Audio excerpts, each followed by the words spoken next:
El Ciudadano Entrevista va a hablar con el economista Gustavo Marangoni, que gentilmente y por segunda vez nos abre la puerta de su casa, esta vez de manera virtual. Hola Gustavo, ¿cómo estás? ¿Qué sí, Gabriel? ¿Cómo estás? Buen día, un gusto. El placer de saludarte de nuevo. Gustavo, primera pregunta, sí, al hueso. Así, algo que se viene discutiendo hace unos días ya, es si, así como hay un equipo que asesora al presidente en términos de salud, sería necesario que el presidente tuviera un asesoramiento en términos económicos también o un equipo de facultados y de letrados en esa materia. Mira, por lo pronto me parece indispensable que sea en materia del Banco Central, porque la verdad que ha habido muchas idas y vueltas en materia de tema bancos. Se cerraron abruptamente, se abrieron abruptamente, luego se ha regulado su funcionamiento, como hemos visto esta semana, y creo que, como toda economía capitalista, el sistema bancario, el sistema financiero fundamental, tiene que estar muy coordinado, tiene que estar funcionando lo más cercano a la normalidad, y creo que allí es necesario estilizar algunos aspectos de la gestión que hemos visto, por lo tanto creo que hay gente con sobrada experiencia que pueda acercar sus opiniones, sobre todo de gestión en tiempos de crisis, y bueno, y allí es importante, ¿no? Después, en materia económica, a diferencia de lo que refiere al ámbito sanitario, donde a lo mejor hay una serie de profesionales que son muy reconocidos y nadie le discutiría, digamos, su expertise.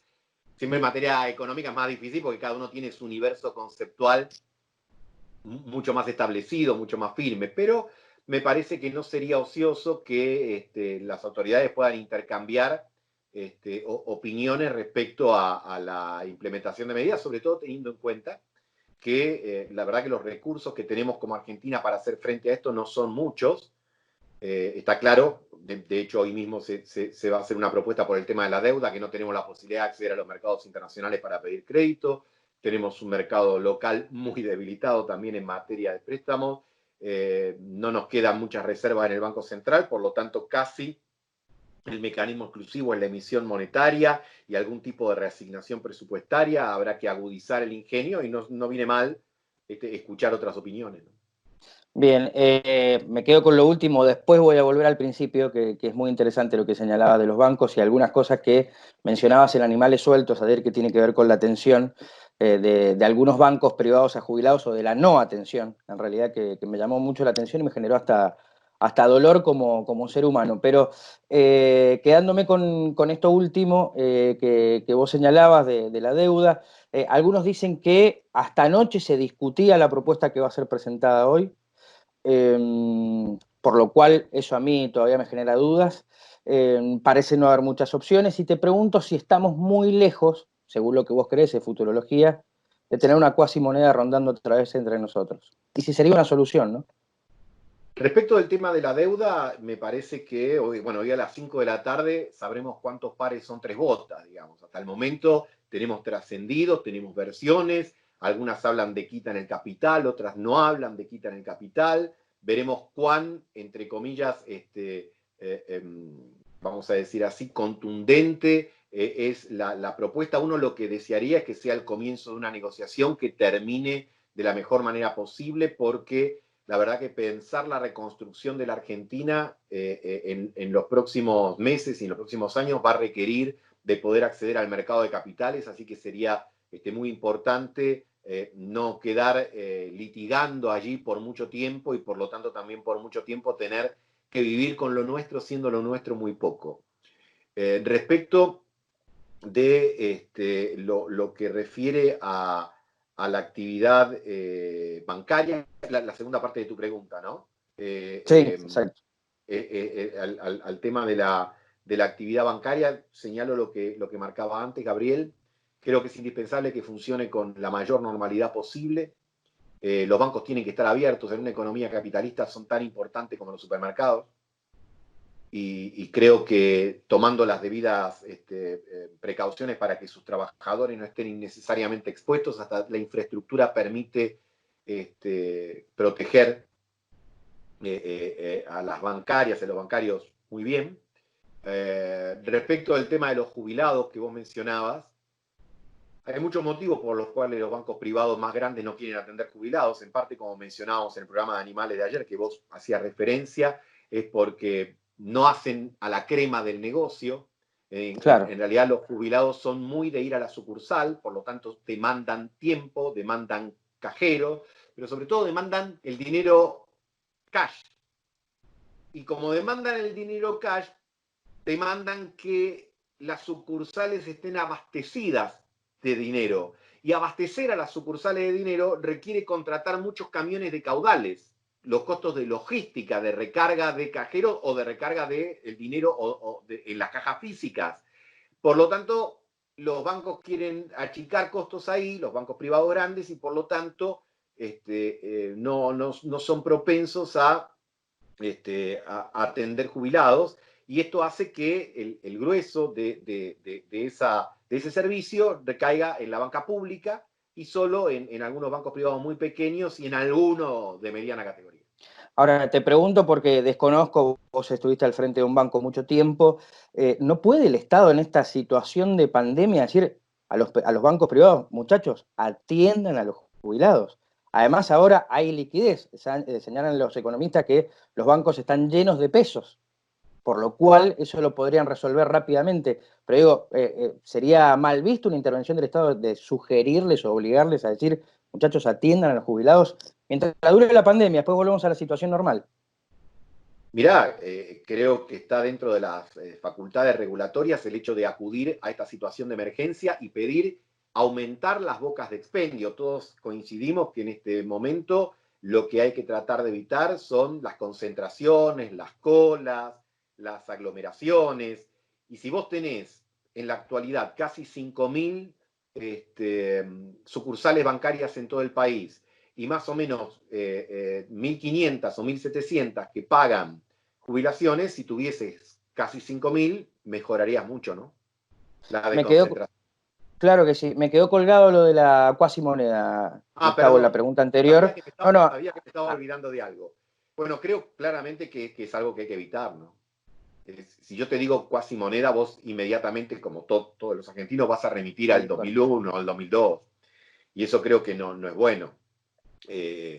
Ahora, también hay una cuestión que hay que por lo menos plantearla. Yo no sé, las soluciones surgirán de la opinión de muchos especialistas, pero vos tenés que los estados provinciales y los estados municipales están recaudando entre el 40, 50, 60% menos de lo que habitualmente hacen, y sin embargo tienen el mismo nivel de compromiso, porque la mayor parte de su presupuesto está destinado a pagar empleos públicos. Así que ante una caída tan vertiginosa, vos tenés distintas alternativas. Una, que ya la descartamos como no deseable, sería las cuasimonedas.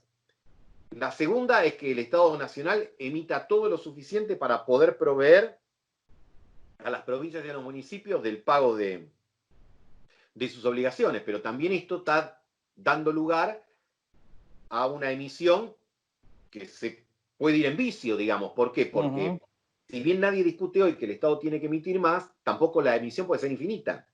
Vos fijate que en los últimos meses prácticamente la base monetaria se duplicó, pero vos tenés que los dólares en el Banco Central siguen siendo los mismos. Los mismos, Por exactamente. lo tanto, si vos planteás que entonces para responder a las necesidades de las provincias y municipios, y también a la del sector privado que necesita asistencia, y también a la del ingreso familiar de emergencia, y también a la asignación universal, y también a las jubilaciones, bueno, tampoco podés triplicar o cuadruplicar la base sin consecuencia. Entonces me parece que esto merece ser analizado con toda la crudeza del caso, porque la verdad es que estás teniendo que optar entre dificultades. Ninguna resolución va a ser enteramente positiva. Estás frente a un proceso de destrucción de valor, de destrucción de riqueza, de destrucción de puestos de trabajo, y lo que tenés que ver es cuál es la medida menos lesiva.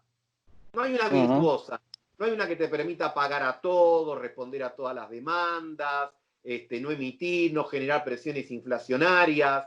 Sí, sería Lamentablemente pensamiento acá, mágico eso, ¿no? no, claro, obviamente, ¿quién no querría eso? Pero hoy no se puede. Entonces vas a tener que plantear, bueno, cuál es la alternativa menos costosa, sabiendo que la menos costosa igual es cara, ¿eh? Algunos tratan de falsa dicotomía, yo creo que en algún momento lo es, que hay dos pandemias, la de la salud, y nadie discute las medidas sanitaristas que ha tomado el gobierno nacional, estamos absolutamente todos de acuerdo con eso, me parece que discutirlo es una locura, pero también es cierto que hay una cuestión, un quiebre de la economía, una economía que ya venía destrozada, y que a esto le sumamos una pandemia, lo cual genera un parate total hasta en lo estatal, vos lo decías, recaudación de municipios casi. Yo ayer charlaba con un intendente de un municipio muy importante aquí en la provincia de Mendoza, que es Las Heras, y me decía que la recaudación le ha caído entre un 60 y un 70%. Digo, y después tenés cuentapropistas, monotributistas, un montón de actividades que hace un mes prácticamente, Gustavo, estamos a 16, dentro de 4 días, se va a cumplir un mes de que no trabajan. ¿Y cómo hacemos? ¿Cómo hacen esas personas? Es imposible. Coincido. Vos pensás que si hay una enorme cantidad de pymes que no pudieron pagar el sueldo de marzo completo, muchos lo van a terminar de pagar a fin de mes, otros lisa y llanamente no lo pagaron, y marzo tuvo 20 días de trabajo, imagínate lo que va a ser abril, donde toda la actividad estuvo cerrada.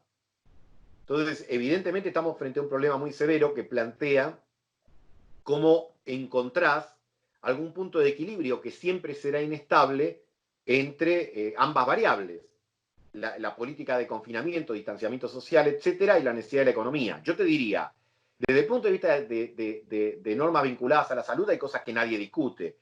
Las fronteras de la Argentina tienen que seguir cerradas. Nadie está pidiendo ni que los espectáculos deportivos, artísticos, Ni etcétera, se reabran. recitales. Es una locura. Tampoco las clases, en ninguno de sus niveles, todos estamos aceptando que eso por un tiempo más va a tener que estar cerrado, y tratar de tener una política que procure que los medios de transporte no vayan repletos. Ahora, hay que revisar algunas cosas, las que mencionábamos. Haber cerrado el sistema financiero durante días fue una decisión apresurada, los bancos se cerraron mal y se abrieron peor, pero eso tiene que funcionar lo más parecido a la normalidad. Y lo mismo habrá que ver con otros sectores, también habrá que pensarlo en algunas cuestiones vinculadas al comercio, con fábricas, etcétera, porque está claro que para cualquier país es difícil convivir con un autocercenamiento de la actividad económica, pero para la Argentina, como vos señalabas, mucho más porque venimos muy castigados de los últimos años. Entonces, tenemos que ver cómo enfrentar, afortunadamente, esta situación que hasta el momento uno puede decir, lamentablemente no hay otra forma de medirlo, que el número de infectados y el número de fallecimientos, siempre señalando que cada pérdida de una vida es una tragedia, pero la verdad que en términos comparativos la Argentina viene con guarismos que son mejores que los de otros países, y habrá que ir combinando esta situación y esta evolución con la posibilidad de ir también estilizando las medidas de regulación económica para que algunas actividades económicas no terminen implosionando, porque si no, vamos a tener consecuencias que van a ser muy difíciles de paliar y que también van a repercutir en la capacidad de la estructura sanitaria para dar respuesta al tema del coronavirus y a los otros que tiene que dar respuestas, porque el coronavirus es la amenaza principal, pero las otras enfermedades siguen Siguen existiendo. sucediendo, sí. Y lo que me parece, no sé si vos lo habrás notado, Gustavo, es que ya hay mucha gente que no puede soportar, no la condición de encierro, sino la condición de no llevar el mango a la casa, de no poder alimentar a sus hijos, y quieras o no, se va flexibilizando la cuarentena. Me parecía algo importante que decía el doctor Pollack en las últimas horas, que tenía que ver más que con el cuándo, cómo vamos a salir, y me parece que ese debería ser el trabajo más importante del Estado ahora en este momento, ¿no? Coincido porque es mucho más sencillo entrar a una cuarentena que salir de ella, y tener que salir de una manera planificada, organizada, muy organizada. La organización es vital. Respecto al otro que vos comentabas, yo creo que uno puede decir algo que va a sonar a verdad de perogrullo, pero que la Argentina es diversa, lo hemos comprobado con esta pandemia, porque es diversa en materia social, es diversa en materia geográfica, es diversa en materia económica. No es lo mismo decirle quédate en tu casa a quienes a lo mejor vivimos en centros urbanos, tenemos una determinada cantidad de comodidades y tenemos la posibilidad de tener ingresos que siguen fluyendo o ahorros a los que podemos acudir, que aquellos que viven en situaciones de mucha precariedad, que no tienen ingresos y que probablemente cuando uno le diga quédate en tu casa estemos hablando de niveles que por el hacinamiento hacen mucho más riesgoso quedarse en la casa que salir de ella. De allí que se ha planteado el tema de las cuarentenas comunitarias en lo que refiere a barrios periféricos o más vulnerables. Esto es lo que hace a nivel social. Luego está en lo que hace a nivel geográfico. Hay geografías de la Argentina que están menos afectadas en cantidad de casos. Recordemos que la ciudad de Buenos Aires y la provincia concentran el 70% de los casos. Esto no quiere decir que en los otros vos tenés que relajarte absolutamente, pero lo podés encarar de otra manera. Hay actividades económicas que por desarrollarse, por ejemplo, dentro del complejo agroalimentario, son vitales, pero además también muchas se hacen digamos, a cielo abierto, y esto permitiría otras facilidades. Sí. Y también vos tenés que privilegiar aquellas actividades económicas que te generan divisas, es decir, que están vinculadas al comercio exterior, que es lo que la Argentina más necesita en este momento.